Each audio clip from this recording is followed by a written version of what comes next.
I think you more than covered it, Senator. Okay, thanks. Okay. And our final presenter is a representative of a day labor network that organizes immigrant workers all throughout Southern California and has been doing this for a very long time. He's a well-recognized leader all across the country. Please allow me to introduce Pablo Alvarado. Adelante. Gracias. Gracias, Arturo. Buenas tardes, Senator Sanders. Buenas tardes, compañeros y compañeras. I am a Mexican from El Salvador. So, I can say, bienvenido a la Casa del Mexicano, Senator Sanders. Welcome to the Casa del Mexicano, and welcome to Los Angeles, a city that is in the road to becoming a full sanctuary city. We're not there yet. Isn't that right, Councilman Cedillo? We're in that way, right? Even if Donald Trump doesn't like it, we are going to become a full sanctuary city.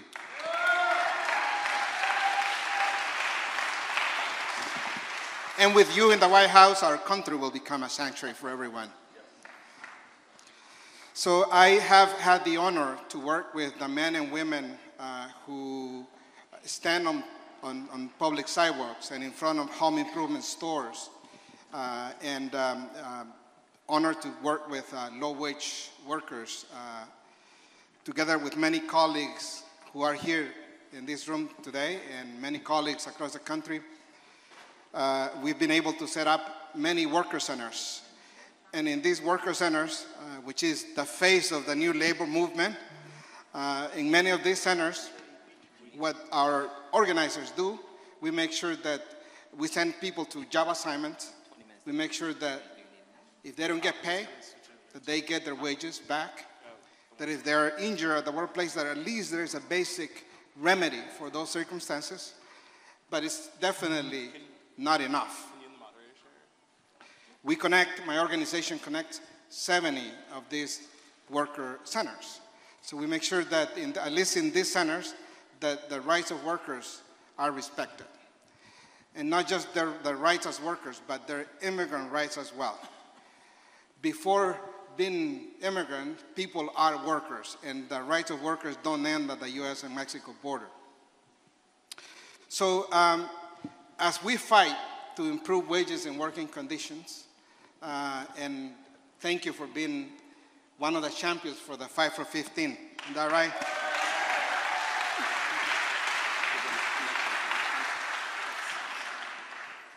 But there are many abuses that go unanswered in this, in our country. And every day, millions of dollars are stolen from workers. And somehow, our country has made the decision, our country has built an incredible infrastructure to persecute the young man who steals a candy at a local store, particularly if that man is a young person of color. We have an incredible infrastructure. Our city spends half of our budget in police officers and persecuting people like that. But the infrastructure to persecute employers who steal the workers' wages is very minimum. In California itself, there's one investigator per county that the State Labor Commission has. It doesn't really make sense. So as much progress that we've made nationally in pushing for the 5 for 15, we got to make sure that those decisions that our council members have made at the local and at the state level get enforced. And as a representative of immigrant workers, the best way, one of the best ways to start making sure that we enforce those laws is by making sure that every undocumented worker who is cheated of his or her wages, every undocumented worker whose workplace rights are violated, that they have an opportunity to fix their immigration status. When an undocumented migrant is a victim of a violent crime, they can apply for a U visa. So what about if they are victims of a workplace violation? Why shouldn't they? Would you support that effort, Senator Absolutely, Sanders? absolutely.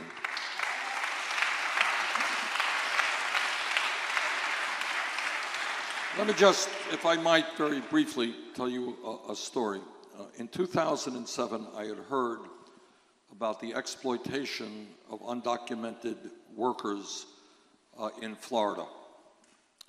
And I went down there, and what I saw in a town where they grow tomatoes, tomato workers, literally the day that I got into that town, a contractor, a labor contractor, was being arrested by the U.S. Attorney, being charged by U.S. Attorney. Do you know for what crime? This was, I think, 2007. You know what the crime was? In Immokalee, Florida, when I went down there, just coincidentally, there was a contractor who was holding people in involuntary servitude, slavery, forcing them to work against their own will. And that was not the first case of slavery brought in that area. What I saw were workers who were clearly exploited, who were out on the fields, not getting paid for getting out on the fields. It rained, you didn't get paid. Their working conditions were abysmal, their housing and health care access was terrible, all right? Now, I need your help on this. I want to ask you a question. My impression is we just came back from the Delano area, where I had the opportunity to go to the home where Cesar Chavez was on his hunger strike in order to protest the exploitation of farm workers and pesticides that they were exposed to. My impression is that even today, while the situation is better than it was when Chavez was active, that today thousands of workers are being cheated from their wages as farm workers. Is that accurate? All right. All right. I'm sorry? Right. And the reason, and I know this is what you are combating right now, is if you have no legal rights, and I pay you $3 an hour, what are you going to do about it? Right? You're not going to go to the Department of Labor, you're not going to go to the local police department, right? Then that's what you are trying to reform. So the idea of opposing vigorously this type of labor exploitation of undocumented workers is the right thing to do, it's the moral thing to do. But you know what else it is about? And I know that there are some workers who are not undocumented. How does it impact them? Well, it does impact them. Because if employers can pay workers starvation wages and have no rights, why am I going to pay somebody else a living wage? It is part of what we call the race to the bottom. So we have got to fight to make sure that undocumented workers get treated fairly and have real recourse. Your recourse is somebody cheats them, that gives them legal status. Is that what you're saying? Good. I think that makes sense. And by the way, unless I'm mistaken on this, you got employers out there who are laughing all the way to the bank, right? I mean, they're ripping off workers, making a whole lot of money rather than paying legal wages, and we have got to deal with that, and we have to hold those workers, those employers accountable. All right. So we're now going to go to a few questions from the audience. And Cesar over here, our all-star in the Latino outreach team, is going to select the first question. I want to make a statement first from one of your great supporters. Buenas tardes, mi nombre es María Pérez y vengo de Ventura, California. Y nosotros estamos soportando a Bernie en Ventura, California, en el Bella Arts, saliendo a tocar puertas porque creemos que necesitamos un presidente como usted. Somos indocumentados, yo soy madre soltera y a mí me preocupa dejar a mi hijo que está en el colegio de Santa Bárbara y no tenga quien lo soporte. Y también estoy entrando a estudiar al colegio de Santa Bárbara y a mí me gustaría saber cómo nos puede apoyar porque necesitamos muchas oportunidades y de verdad queremos un presidente como usted y lo estamos apoyando, saliendo a tocar puertas y diciéndole a la gente que salga a votar. So her name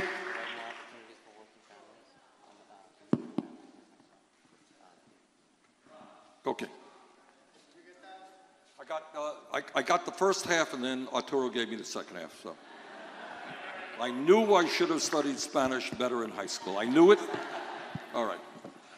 One of the undocumented leaders from the city of Ventura, who is upon herself and the rest of the team that is present for get somebody.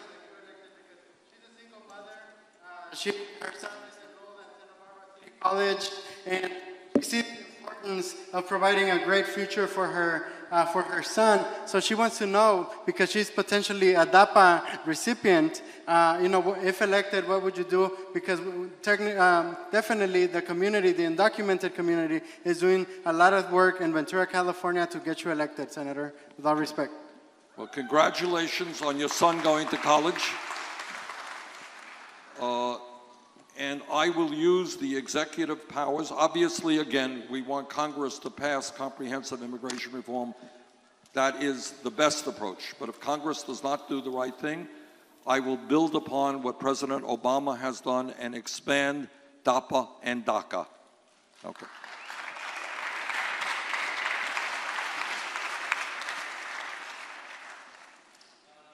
Okay.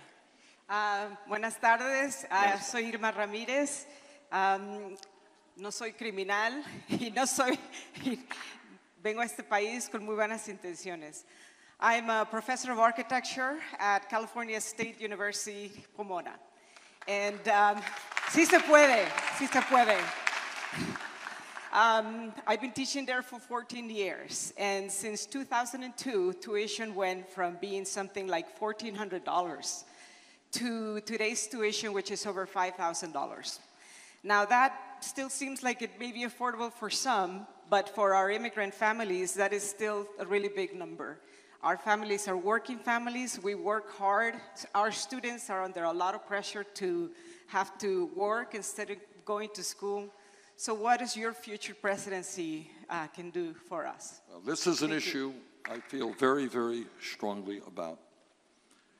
And it is an issue that I think the vast majority of the American people feel strongly about, everything that you've just said. And here is what the issue is. It's kind of what we call a no-brainer. It's not very complicated.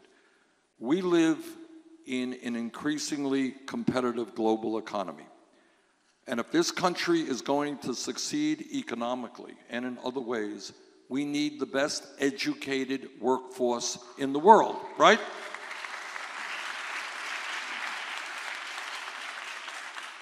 If we were really smart, what we would be doing is urging everybody, not just the younger people, but the economy changes every day, your job changes every day. We would provide the opportunities for everybody to get the best education that they could. Right now, as you've just indicated, the cost of college is unaffordable to hundreds of thousands of young people. Others who go to college end up working. It's unbelievable. You probably see this every day. These are young people trying to do well in school, but they're working 20, 30, 40 hours a week. Now, how can you have the ability to do well in school when you're working so many hours, going to bed so late? Kids are working night shifts. All of that is crazy. It really is not good for this country. And that is why, as I said earlier, I believe that public colleges and universities like yours should be tuition free.